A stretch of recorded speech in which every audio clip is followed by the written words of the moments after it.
reporting from a whistleblower claims the U.S. has a UFO retrieval program.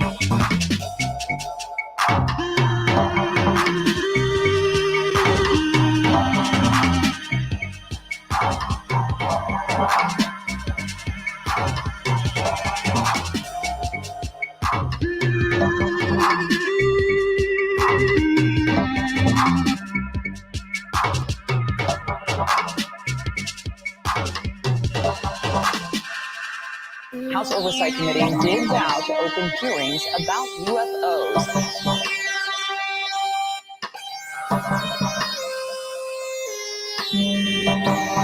Some of the latest research into UFOs. There is so much to talk about, however, we were unable to fit it all into one program. We have this concept of the people from other planets as little green men.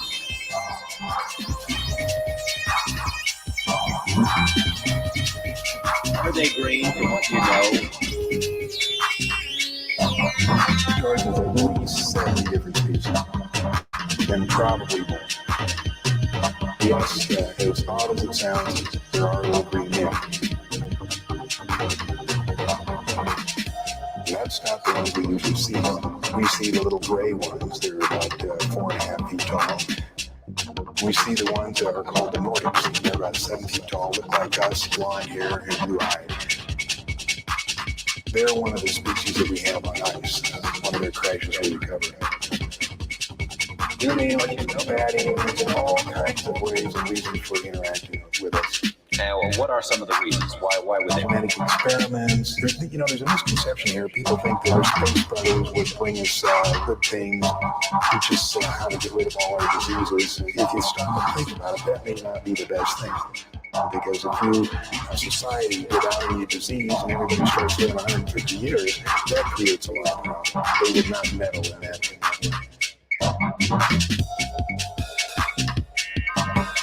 You believe, in part, that the movies E.T., Close Encounters of the Third Kind, were not entirely just the creative products of some Hollywood directors. They were carefully guided by representatives from MJ12, this organization that is in charge of the cover-up, in order to get us ready for the release of the information. In both those movies, they used small little creatures in order to get us ready for this.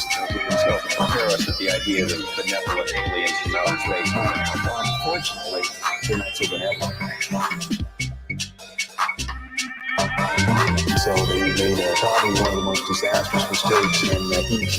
was put out before we discovered what I call the double cross or the grand deception. They were trying to get us used to the benevolent little creatures, but that isn't the case.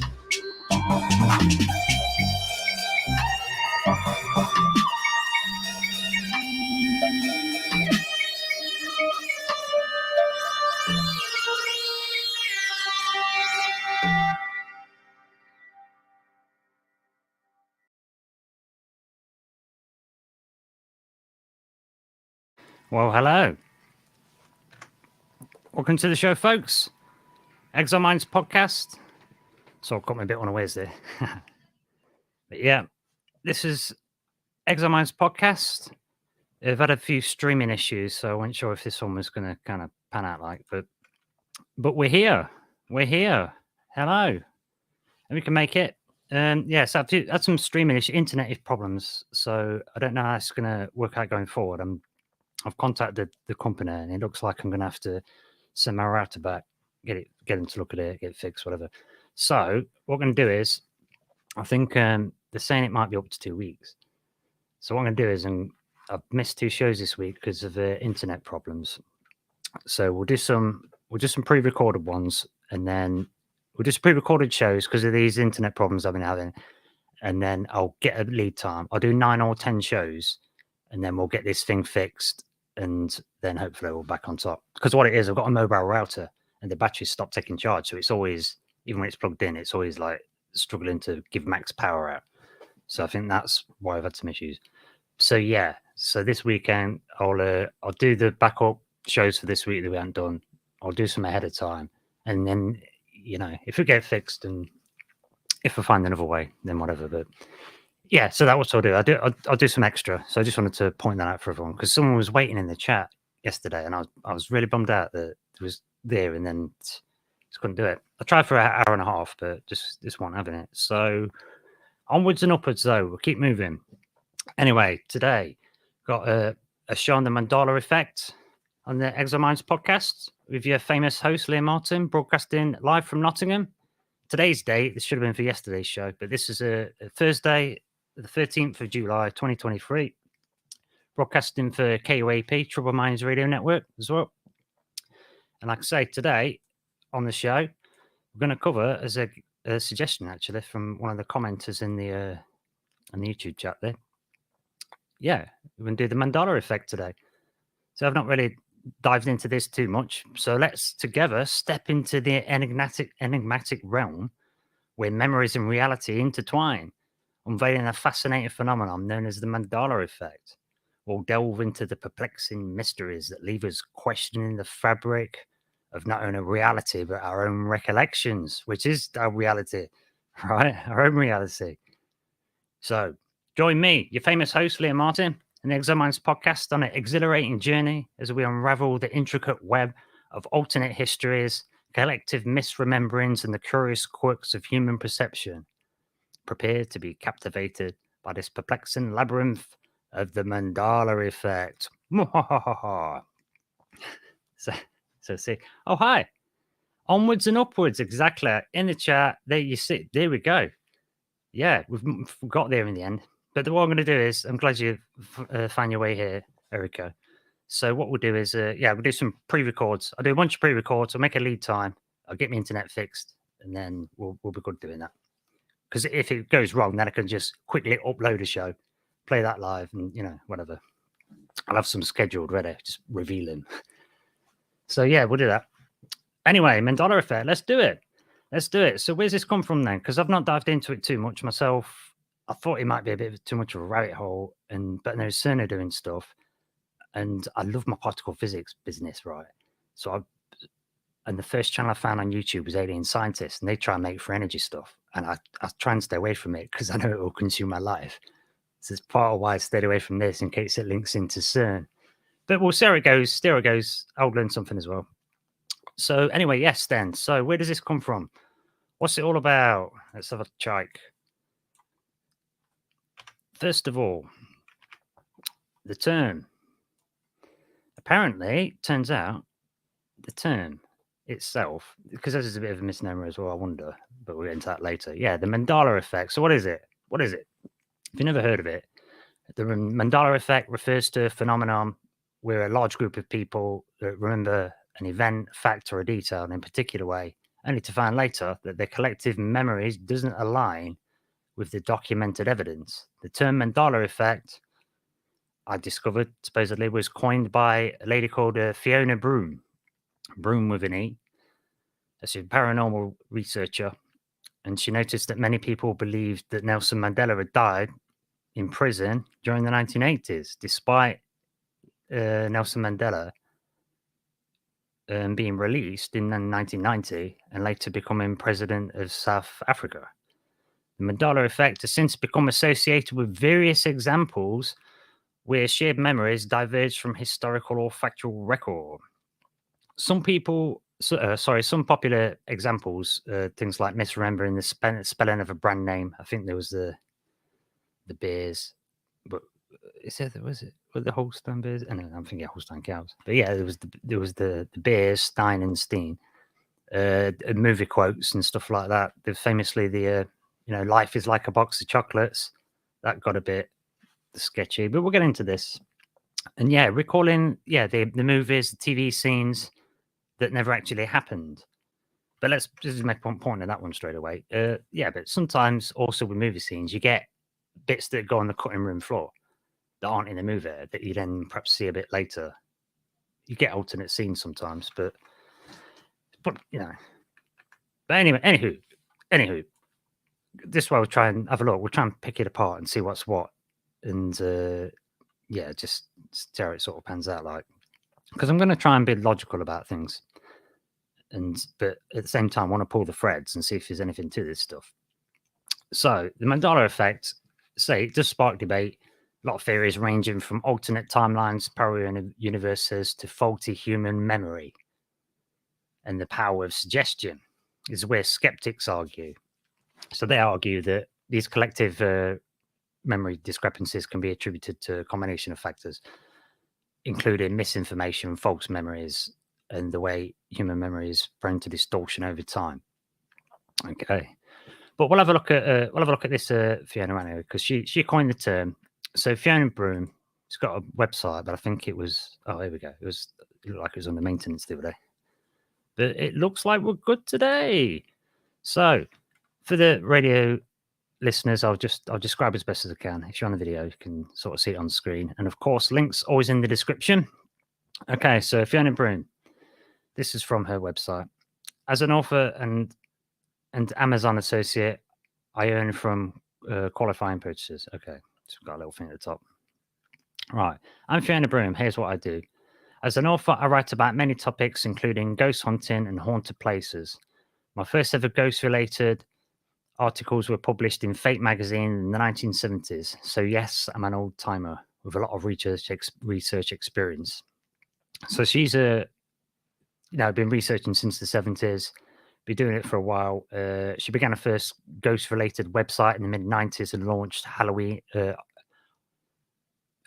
hollowhill.com in 1999. That's where many of today's ghost hunting TV stars first discovered their skills. It's still among the oldest and largest how-to website for people interested in ghosts, spirits, and haunted places. Okay, so this lady, Fiona Broom, who coined the term, she's been into this stuff for a while. So I think she gets the sort of credit for first speaking the term Mandala Effect. And she's done a lot of stuff. So yeah, you can check this lady out if you want to sort of follow up on her. She's been a media consultant. I use history, genealogy, and geography to confirm, or more often debunk, site owners' concerns and find unexplored haunts in the UK and USA. When I research well-known haunted places, I go far beyond the popular legends. For me, it's a personal challenge to discover the truth. So I quite like that, actually. I quite like that little write-up. I don't want to read all of her website. But yeah, she coined the term. She seems okay. Like she wants to just get to the bottom of things. And I think the personal experience, and that's why it stands out to me there, and I make a point of it. When you're talking about a personal experience, we're talking about the experience bit. That's the key word. Experiential learning. When you experience the event yourself, then you kind of know, don't you? It's there. You've got it. Integrates into you, sort of thing. Whereas, like we say, oh, you tell about a scenario, it was funny, and then you're not getting the reaction. You're like, oh, you had to be there, sort of thing. And I think that's true, because the immediate presence of your own felt experience is like the closest you can get to an actual truth or definite reality. That's the thing. So yes, so she seems okay. So the Mandala Effect then. So are people misremembering things in history? And if so, why? And this is the thing we need to sort of look into. So this is why I got interested in this. And like I say, it sparks debate. But famously, or maybe you don't know, but famously, really, eyewitness testimony, it's notoriously unreliable. You can't use just eyewitness testimony in a court of law, right? Because it's so damn unreliable. It's well known to be not great. I think it's a bit like people fill in the blanks with stuff, I think. And yeah, we'll get into this then. So we'll have a look at from the Smithsonian, actually. I've got this article here. So they're looking at sort of how memory works. So from the Smithsonian, from the magazine online, so this is smithsonianmag.com, we have a science article. Trust the science. How our brain, because science is, the most accurate lens on the material world we've had so far. So, science is pretty cool. So let's have a look at the science. How our brains make memories. So I just thought it's a good way, perhaps a good place to start. Have a look at how memories work in the brain before we sort of dive into this. So yes, how our Brains make memories. Surprising new research about the act of remembering may help people with post-traumatic stress disorder, which I thought was pretty cool because a lot of people got that, and I can tell you what, it is no joke. So let's have a look then. This is this is from May 2010, so yes, it's pretty old research, but yeah, Greg Miller, this article. Sitting at a sidewalk cafe in Montreal on a sunny morning, Carmen Nadar recalls day 8 years ago, earlier when 2 planes slammed into the Twin Towers at the World Trade Center. He lights a cigarette and waves his hand in the air to sketch the scene. At the time of the attack, Nadar was a postdoctoral researcher at New York University. He flipped the radio on whilst getting ready to go to work and heard the banter of a morning disc jockey turn panicky as they related the events unfolding in Lower Manhattan. Nadar ran to the roof of his apartment building. We had a view of the tower less than 2 miles away. He had a view of the towers, the Trade Center towers, less than 2 miles away. He stood there stunned as they burned and fell, thinking to himself, no way, man. This is the wrong movie, right? And so later, just more to this article. So he's making the point of he saw the Trade Center stuff happen, and he was like kind of right there in New York. Okay. Later on, it says, in the following days, Nadar recalls he passed through the subway stations where walls were covered with notes and photographs left by people desperately searching for missing loved ones. It was like an upstream river of sorrow, right?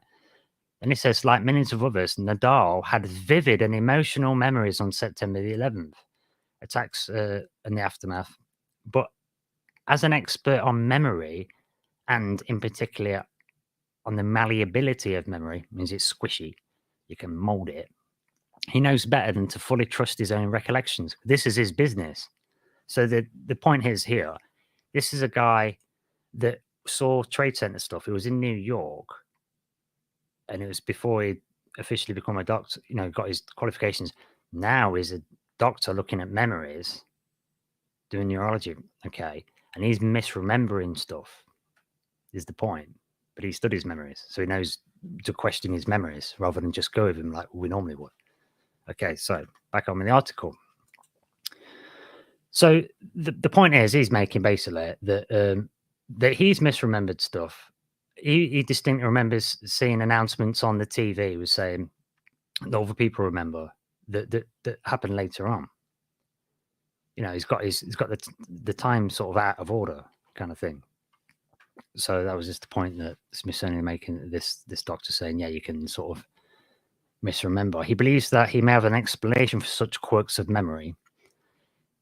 His ideas are unconventional within neuroscience, and they have caused researchers to reconsider some of the most basic assumptions of how memories work. In short, Nadar believes that the very act of remembering can change our memories. Much of his research is on rats, but he says the same basic principle can apply to human memory as well. In fact, he says it may be impossible for humans or any other animal to bring a memory to mind without altering it in some way. Nadar thinks it's likely that some types of memories, such as the flashbulb memory, as in the big event like 9/11, it's like a flashbulb, it sticks in your mind, or the Kennedy assassination, you know where you were, that sort of thing. Hillsborough disaster, whatever. So he says the flashbulb memories are more susceptible to change than others. Memories surrounding major events like September 11 might be especially susceptible, he says, because we tend to replay them over and over again in our minds and in conversation with others, with each repetition having potential to alter them. So this is, this will be the first skeptic thing of like, so we look at memories. It's well known with police stuff that in that course, like I say, that people tend to misremember stuff, maybe fill in the blanks. And like I say, if you keep repeating things, you can somehow add things in, or maybe you speculate. And this is what they call in remote viewing. This is what you call analytical overlay. With you sometimes you try and figure out what happened, and then you add stuff in there that would make the story make sense of it when that's not necessarily there. You have to try and practice to resist. Or if you do, you do get one. Like if you, for example, if you're trying to remote view something from a distance, which that stuff does work. If you see something that's yellow and curved, you're going to straight away think banana, because it's about the only thing that you can think of that's yellow and curved. But it don't necessarily mean it's a banana. And you're putting your own impression on it, and that's the point. And I've heard this argument before. Every time you remember a memory, you change it. But do you know? I don't know about that. I don't know how far that goes. I know that's not the case. In some ways, in some things, at least with PTSD and stuff, there are some things that just are the case, aren't there? But it's which ones are which and trying to sort them out. I think that's where it gets difficult. So that's why this is a bit of an interesting one. So we've got this then from the Smithsonian, basically saying that, you know, potentially it can be altering events when you remember them, especially if it's a major incident. But like say with Mandala stuff, some of these things are really trivial. And in fact, I will give a shout out to Petra. I used to know somebody years and years ago called Petra. And she swore that there used to be a pot noodle by Golden Wonder that was cheese and tomato flavor. Because she said, well, growing up, it was my favorite flavor. Right. And I was like, what, the cheese and tomato one? I thought there was just chicken and mushroom and, you know, beef and tomato. And she's like, yeah, and the curry one, yeah, and newer ones. But she says, no, originally there was a cheese and tomato one. I was like, you sure you don't mean the beef and tomato? And she's like, no, cheese and tomato. And then someone else was there as well. And he wasn't having it either. So we looked it up because she was about 10 years older than us as well. So I thought, oh, maybe she does know. We looked it up, went on the Golden Wonder website, all through the history, couldn't find cheese and tomato. And she swore and said it was her favourite stuff when she was growing up. So I thought, well, it can't have been just a one. They had it several times. So I thought maybe they just changed it or didn't add it into the history. And then that got me thinking of when I was a kid and we were learning about history, they taught us the Battle of Hastings was in 1066. And then the Great Fire of London was in 1666, exactly 600 years later. And I remember thinking, what if you thought that the Battle of Hastings was in 1065 or 1064? It's only a couple off. But what if you change it in all the history books? So I knew I learned it as 1066, but if I went to a history book and they all said 1065, I'd probably doubt myself. And 1 year off don't seem to make a difference. But if you change some event in history and shift it a bit, it could change the whole context. And then you could look back at your history and go, hey, that land's supposed to be ours and that's supposed to be this. Do you know what I'm saying? They could change things easily. And this is where it gets a bit interesting with the Mandala Effect stuff, because that very thing was even covered in Babylon 5, where all of the archives were on this one computer. And somebody found out, everyone was really shocked, like, keep it a secret, and like, what we're going to do. Somebody found out that someone had been gone in there and changed in the archives, changing the past, like history from centuries ago. And they didn't think you could do that you couldn't alter it. So everybody is relying on these computer records, thinking that's the exact history, unaltered. But someone was sneaking in and changing little details in history, which starts to change the present and change who owns what and what goes where. Do you know what I'm saying? So this is why this one gets a bit mind-bending. But anyway, moving on. So we've done a Smithsonian about how you might be able to alter memories. And yeah, there's that sight unseen phenomenon where you get intentional blindness. Unless we pay close attention, we can miss even the most conspicuous events. It's the gorilla example. Basically, there's an example of there's a scene where there's an experiment done where you see a bunch of kids playing basketball, and you know a gorilla walks through the scene. But your task, you don't know it's going to happen. So your task is watch how many passes happen during a basketball game. And then so you're counting all the passes, and this person in a gorilla suit walks across the scene, but you don't notice it because you're counting passes. And then afterwards, they like say, "Did you see the gorilla?" And you're like, "What gorilla?" And they show it again, and you're like, you totally see it straight away, you know. So it's like you do get this selective blindness. And without going into detail, I can tell you before that I've had a situation where I've thought I must be hallucinating. And I've kind of run out of there because some freaky thing happened. And I thought that can't be for real. And I've gone outside and there was a car on the drive. I couldn't see it. I don't know if it was unless I was in another time zone, in another reality pocket. That car was there, but I couldn't see it. And I thought, where's the car? and there was it was raining a little bit. It'd been raining a bit, and there's a dry patch where the car is. So I could see the dry patch, and I couldn't see the car. This is a bit of a weird one. I had a fever when I was a teenager, and something freaky happened in my room. And I ran outside, and I thought, "Where's my mum and dad's car?" So I went to ask the neighbours, and then the car was there. So I unhallucinated something. So the brain is weird. Anyway, in the chat, there's comments in the chat. I swear the TV. Enrico. I don't want to butcher your name. I'll try. Enrico Donne Vigilene. I'll try it. Yeah, Enrico. Anyway, in the chat, I swear that some TV show scenes had happened in my childhood and adolescent years, and I remember them clearly. But when what's happened there? Oh yeah, sorry. Yeah, so yeah, but yeah, when we've watched them, they've changed. I wonder about that myself because, like with the history example, you could go and change. You could print a detail wrong in history books, and everyone's going to assume it's correct. And you can easily change a scene in a video.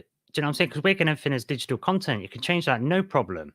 And it's the same with the idea of book burning. If you burn the hard books, just like with the Babylon 5 example, if you burn all the hard books and put everything on a digital format, then people can edit that willy-nilly. In fact, Amazon, that's the thing about buying a real book, you're allowed to sell it on.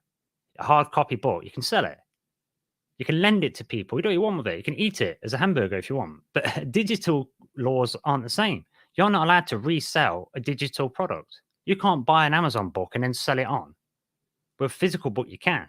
And people like Amazon and digital content, they reserve the right to pull that book back or edit it. And they don't have to tell you. Now, consider this. People like Amazon, the first thing they did was deal with secondhand books. And then they invented the Amazon Kindle and then the Amazon Fire. So there is a kind of book burning kind of situation going on, you know, sort of, in a way, which then gets into that, well, that's your history. That's what we're relying on. And so you can alter it. This is the scary thing about the Mandala Effect, is that you can easily alter history pretty easily and screw with people and take them off track. And then I get thinking, is it like a psyop to confuse us so we just trust the authorities or is it that reality changing things have really happened? I don't know. I don't know how that works. But we'll talk a bit more about this. There's a break coming up soon. I mean, we'll talk a bit more about this, but I've got to say, I've got a really good one for you. A great Mandala Effect. We'll go through some of them after the break. Some of these things that look to have changed. Now we've looked at how your memories can be altered. We've got to consider that. We can get things wrong, but it's some weird stuff. And I've got it's a speculative one, but I've got a really brilliant example of maybe the ultimate Mandala Effect that's actually happening, that's already happened, and we look at it all the time. And it might be an explanation of how this stuff works if it is a freaky thing. But yeah, that was a little Dan Brewer-ish thing. But anyway, we'll do that. I'll get some music up for this break then. What should we play? Play this funky one. I'll play this funky one. Play Gravestones. Do that. This Galactic Federation bumper one. I'll do this. So yeah, we'll just have a quick break because I'm trying to keep this tight to the radio clock. So we'll carry on with the Mandala Effect after this break. We've looked at how memories can sort of be altered a little bit, get it a bit wrong. But at the same time, things can be altered for us and we can be tricked. And then this is about looking at things changing in time. And it's interesting that mandalas, you get mandalas for meditation, don't you? Like Kalachakra wheels going through time. So I found that curious. But anywho, we'll have a little break, play a little bit of music, and then Exile Minds podcast, Liam Martin, returning just a sec. Stay tuned. We'll talk about Mandala Effect.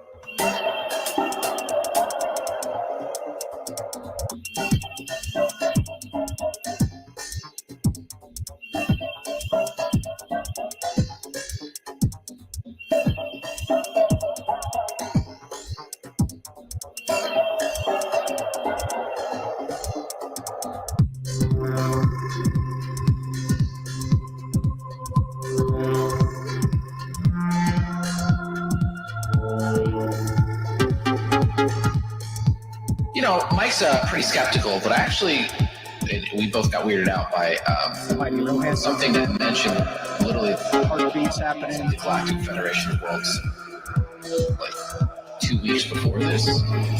That's the remote viewing guys. I know I keep bringing them up, but they just keep weirding me the hell out. The Exiled Minds podcast. Famously Martin.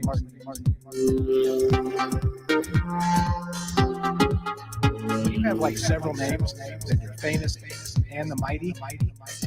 How can you beat that?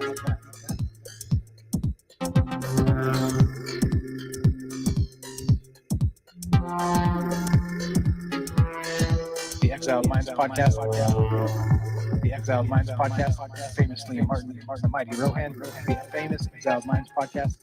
How can you beat that? What's interesting about this is with all the turmoil going on in 2020 and with the Tom DeLonge thing, this narrative that's starting to develop, lots of propaganda, all the kind of pieces are starting to fall into place.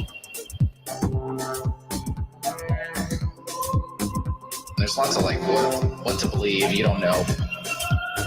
Balthazar, there's all this stuff going on. It's like, what do you believe?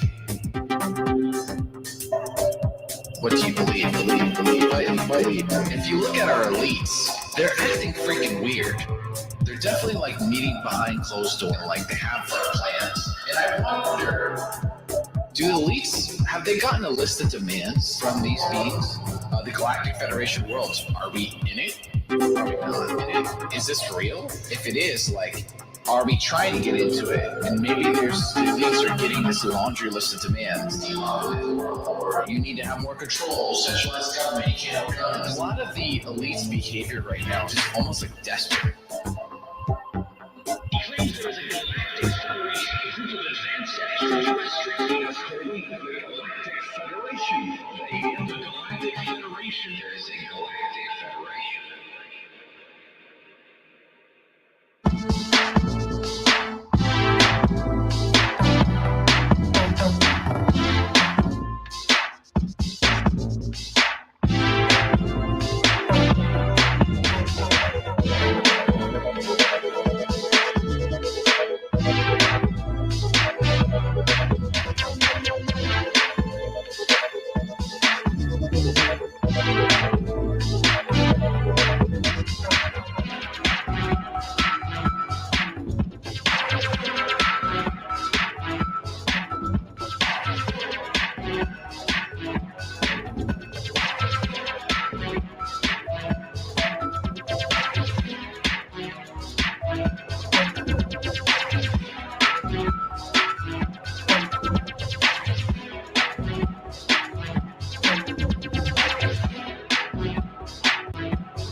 Yes.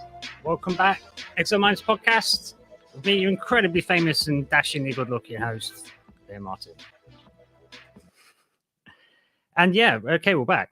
Exo Minds podcast.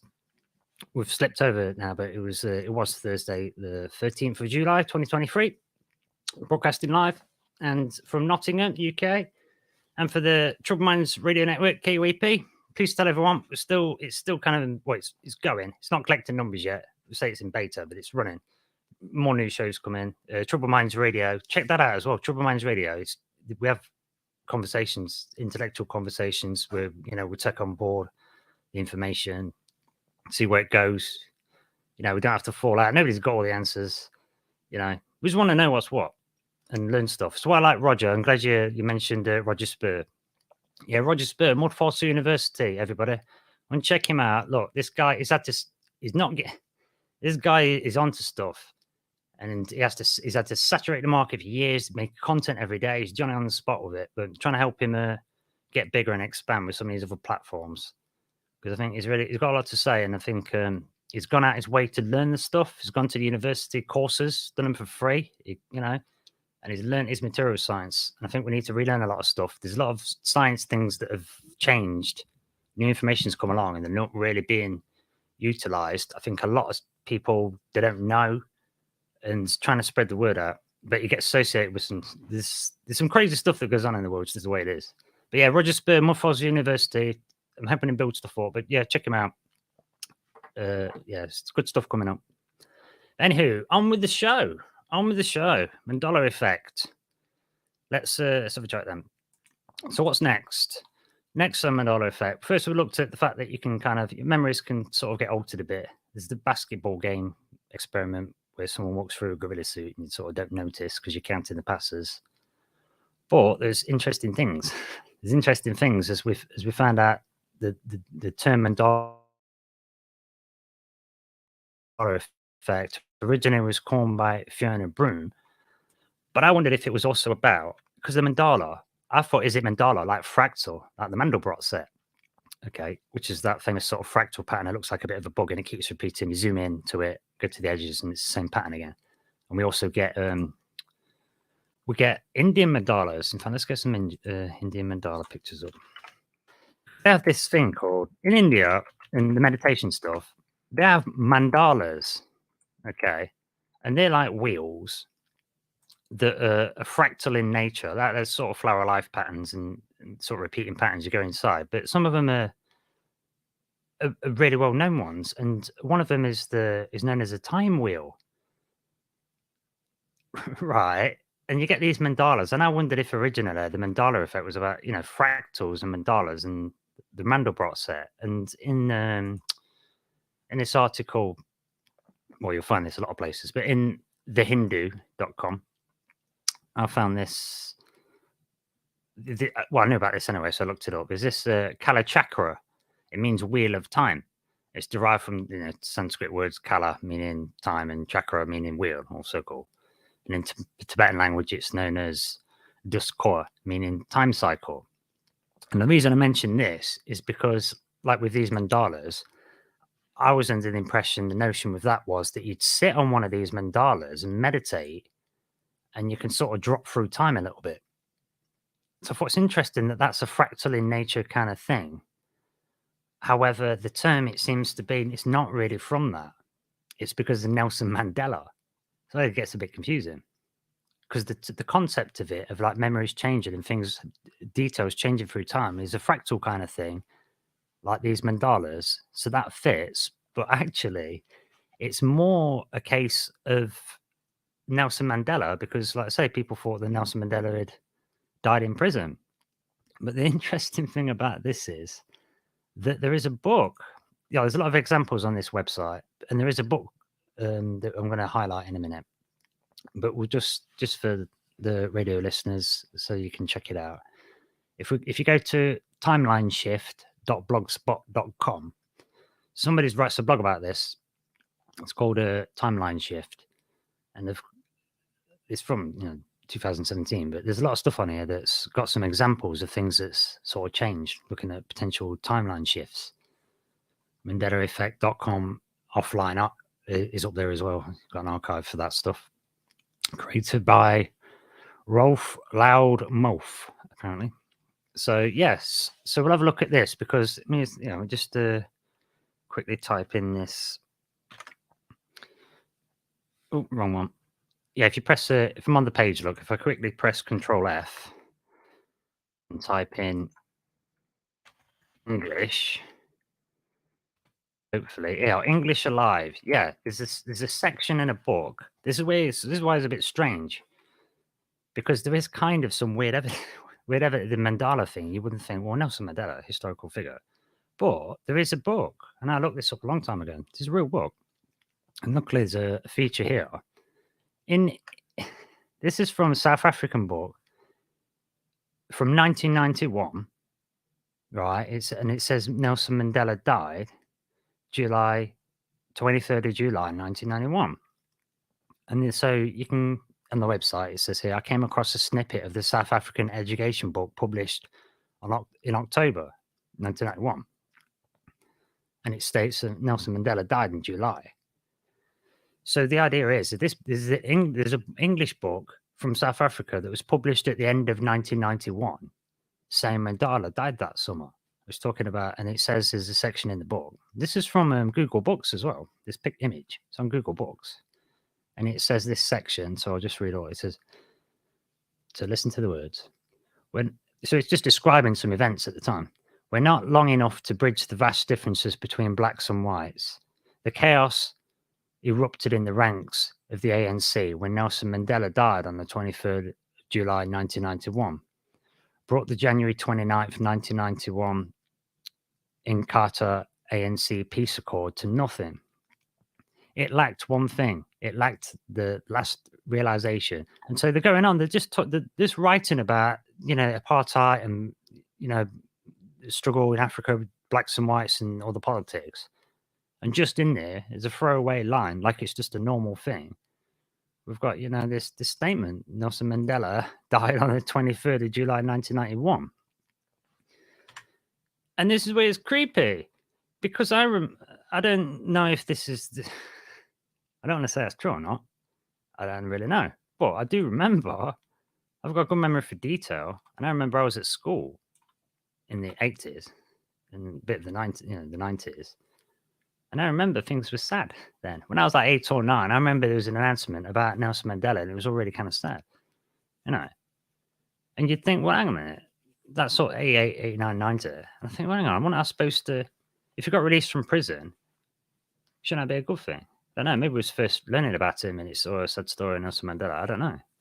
It just gets you wondered, doesn't it? Maybe that was because it felt like that somber stuff.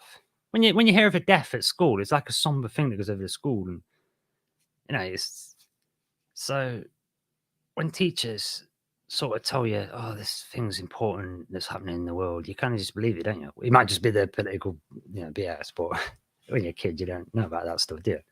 So you take it seriously, don't you? And unfortunately, in my junior school and in my senior school, there's been a death, and it's like gone around the school, and everyone's kind of sad. And it felt that kind of vibe. And I thought, is that where he died? But then, what do you put in a puppet character, a political puppet, to play a role of this thing? I don't know how it works, but it gets you wondering about other characters in history, doesn't it? Maybe they weren't quite how they panned out. And there's a really scary thing, Mandela Effect or not. So we'll go from some examples in a minute. But let's say with the book editing, and if you have a global disaster and move and redistribute the population, which has happened a few times, then if the kids get moved to different countries, you can teach them a different history, can't you? A different narrative. And then 20 years later, you've got a whole new generation of different, a different history. They think, oh, we're just coming into an industrial revolution, start it all over again. But anyway, let's look at some more examples then. Let's really get into some of these examples. So you've got that. We've got that one, but I'll jump back to the top. That is a weird one, though, that book one. That was the first one I ever sort of heard of. But in this, there's a picture for the video viewers, I say, on the timelineshift.blogspot.com. You can look at these. It says the residual evidence of old world geography. Pictured on the left is a 1979 Susan B. Anthony dollar. And on the right is one from 1999. So one from 79, one from 20 years later. It says, please pay attention to the small globe on the left and observe on the left of the coins, right? Observe the globe on the left. On the coin from 79, South America is pictured just beneath the US. On the coin from 99, South America is noticeably further east, and that is true. Is America's and you can see just right enough. But on the right-hand side one, you can see, yeah, South America has clearly been shoved off to the right a bit. So that is a bit odd. And there's all the maps of the world are all different throughout the years. The global maps from NASA, they seem to keep changing. Like the landmass has changed quite dramatically. Again, here's another example. I didn't know about this. Madonna. Some people vividly remember the real name of the American pop star Madonna to be Maria Louise Ciccone. Maria Louise Veronica Ciccone. This is not the case in the current timeline history. Now her real birth name is Madonna Louise Ciccone. Madonna Louise Veronica Ciccone. In the old timeline, the name Madonna wasn't a real name. She adopted it as a stage name, and it was considered an affront to the church. But according to the current timeline, that never happened. Yeah, I thought Madonna was a stage name. So I don't know. Maybe you can change your name and then get the records of it having been changed deleted if you pay enough money. Who knows? But Madonna's Wikipedia entry has changed. On this website, there's a link.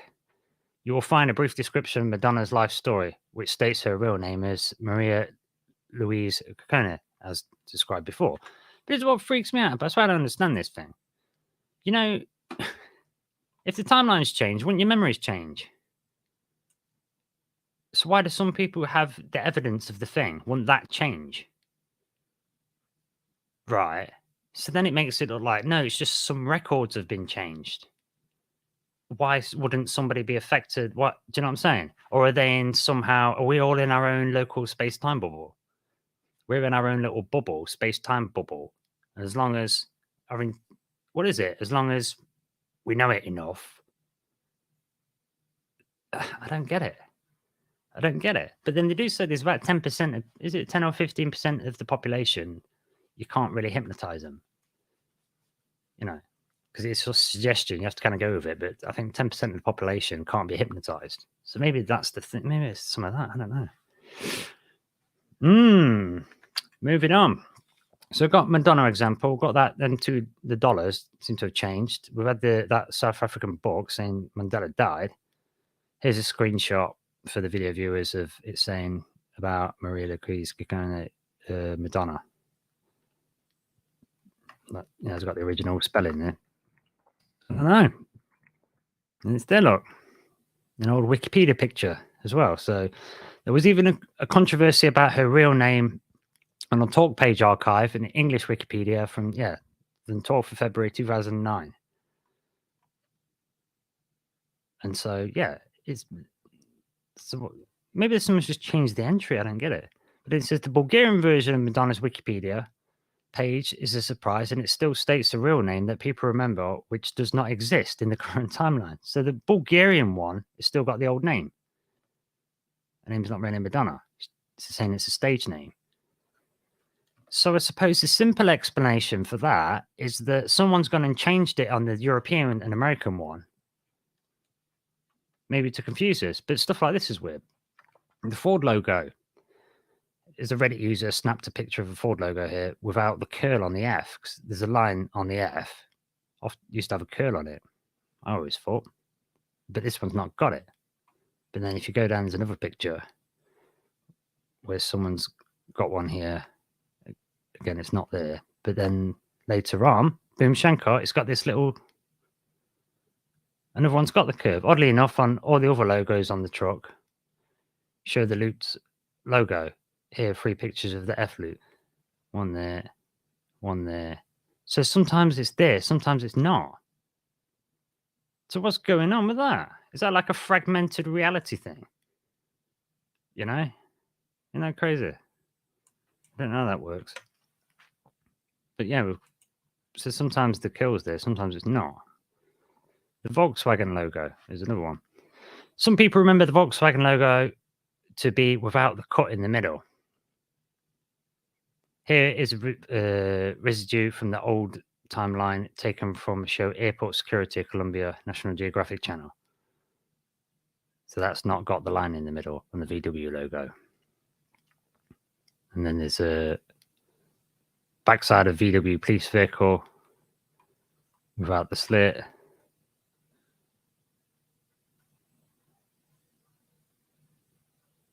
I don't know. I can't see the line on any of these though. Because some people remember there's a line there now to separate the V that's connecting to the W and VW. The V's above the W, and there's usually a line separating them as they connect. But it's a weird one. And what I'll say, we've got the book, the Africa book, English Live, and so I don't know. Oh yeah, the ISBN. I'll give the ISBN number for that book. It's 06201 51 862 97 80 620 151 863. And yes, yeah, there's a front cover for the video viewers, the English Alive. Yeah, Egyptian pyramids. Oh, what's this one then? The Great Pyramid of Khufu used to be in the middle, behind the Sphinx, and the capstone was missing. Now Khufu, or the Pyramid of Cheops, is not in the middle. It has a twin, Khafre, in the middle, next to it is standing at the same height. You've got two of them at the same height. The Great Pyramid stands at 139 meters, and Khafre stands at 163. The smallest one, Menkaure, was more further left than in the picture below, and also further away. The pyramids were more remote than they are now. Giza is right next to them.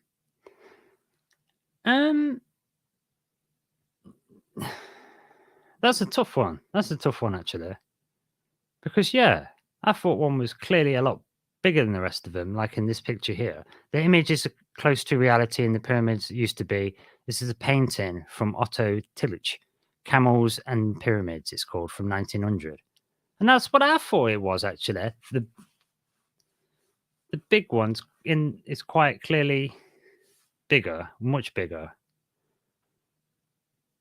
And the position... And it should be in the middle, but now we're saying on this like Google Earth overview map, we're saying that the great one's on one side. It's like the big one and the medium one and then a small one. But that's not how I remember it. The big one should be in the middle. That is interesting. That is quite fascinating. Wow. That's crazy. That is a bit crazy.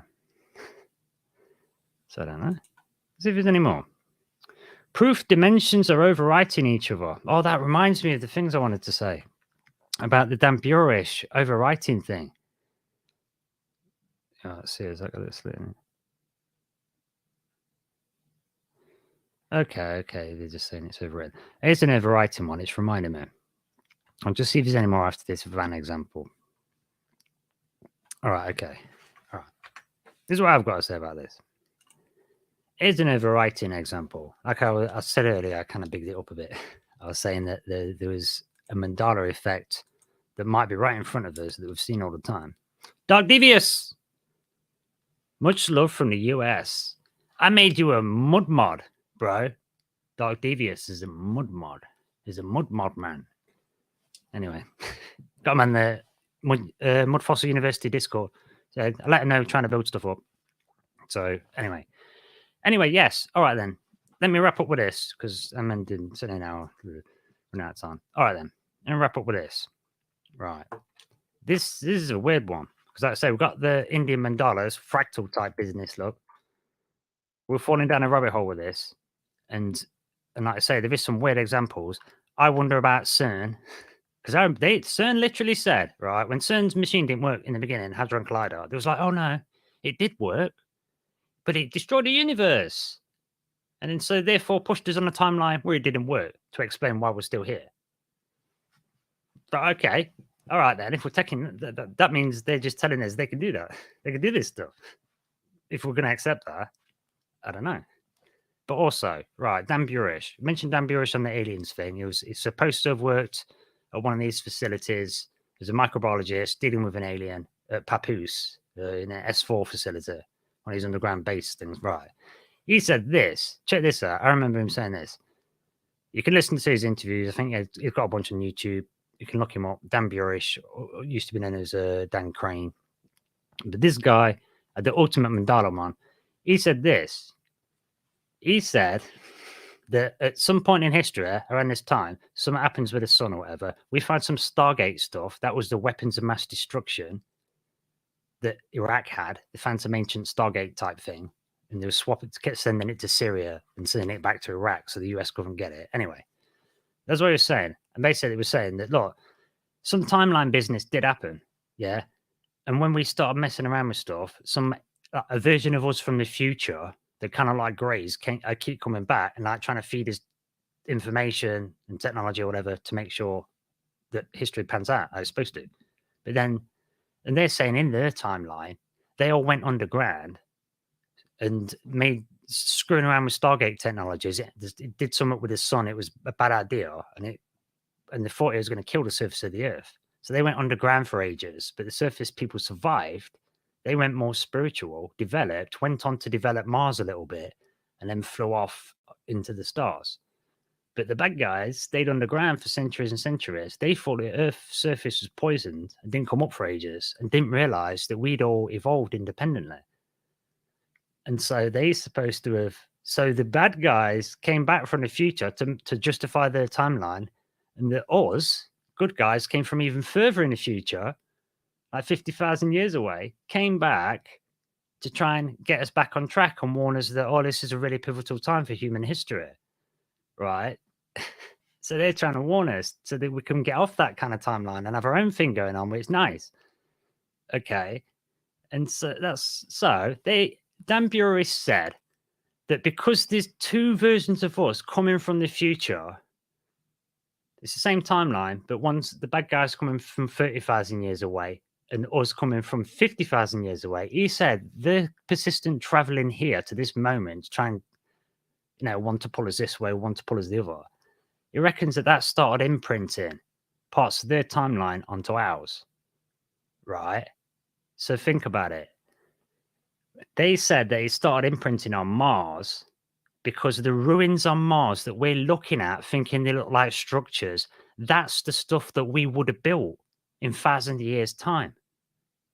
And then tens of thousands of years after that, they go into ruin because we've left. So Dan Bury said, he didn't call it the Mandala Effect, but it's the ultimate one. Dan Bury reckons that versions of us from the future, from two different points in time, have been coming to Earth, right? Trying to guide us, screw us around with us, and it's imprinting parts of their timeline. But they're at a time when they've already built stuff on Mars and left it long ago, and it's gone to ruin. So the ruins of Mars are being imprinted onto our Mars. So isn't that weird? If we finally get to Mars and start exploring them ruins, we might find that the builders was us, but we just hadn't done it yet. Right? How weird's that going to be? How weird's that going to be? Enrico and Dark Devious, if you get to Mars, look at them ruins, and you've tagged them. You got your name on them. You turn up, who built the ruins? Dark Devious. What? The mighty Rohan, the famous Liam Martin, and the Troubled Minds Radio Network built all the ruins. Do you know what I'm saying? Mind-bending stuff. I tell you. It gets crazy. So maybe we'll have to do a show on fractals and revisit mandalas again. And we'll get him saying that crazy story, man. Yeah, brain scrambling. That's what I'm saying. I better put some music on and wrap the show up before. That's why I wear the hats. Keeps my head intact. Ooh. But anywho, let's play some music to wind it up. Exile Minds podcast. The famous Liam Martin. A show on the Mandala Effect. Radio clock time, so I've got to get going. But let's have an inspirational thing to take our mind off our brains exploding. So, some inspirational music to take us out. Thanks for joining us. I'm glad they've got the stream going. I'll do some pre-records just in case, and then we'll pop them up in case it goes wrong again. Anyway, take care, folks. I'll catch you soon. No one would have believed in the early years of the 21st century. Our world was being watched by intelligences greater than our own.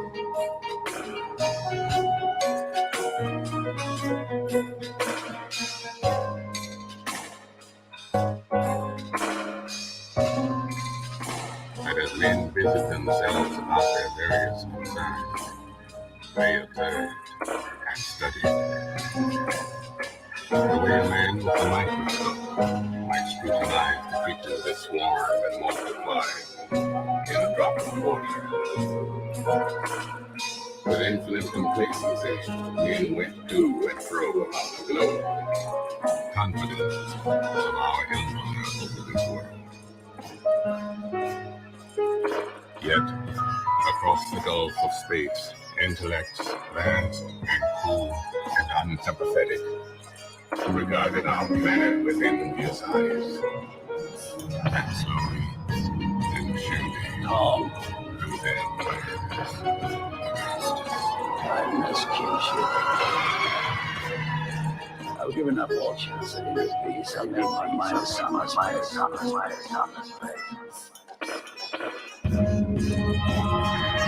I share my dreams with ghosts.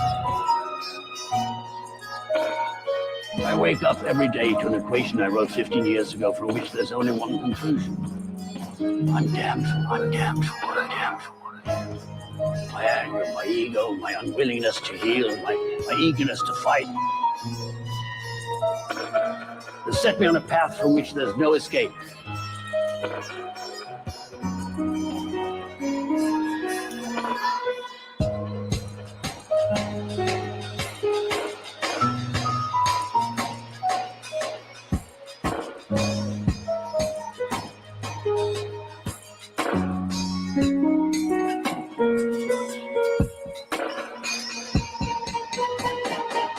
I yearn to be a savior against injustice without contemplating the cost, and by the time I look down, there's no longer any ground beneath my feet. What is my sacrifice?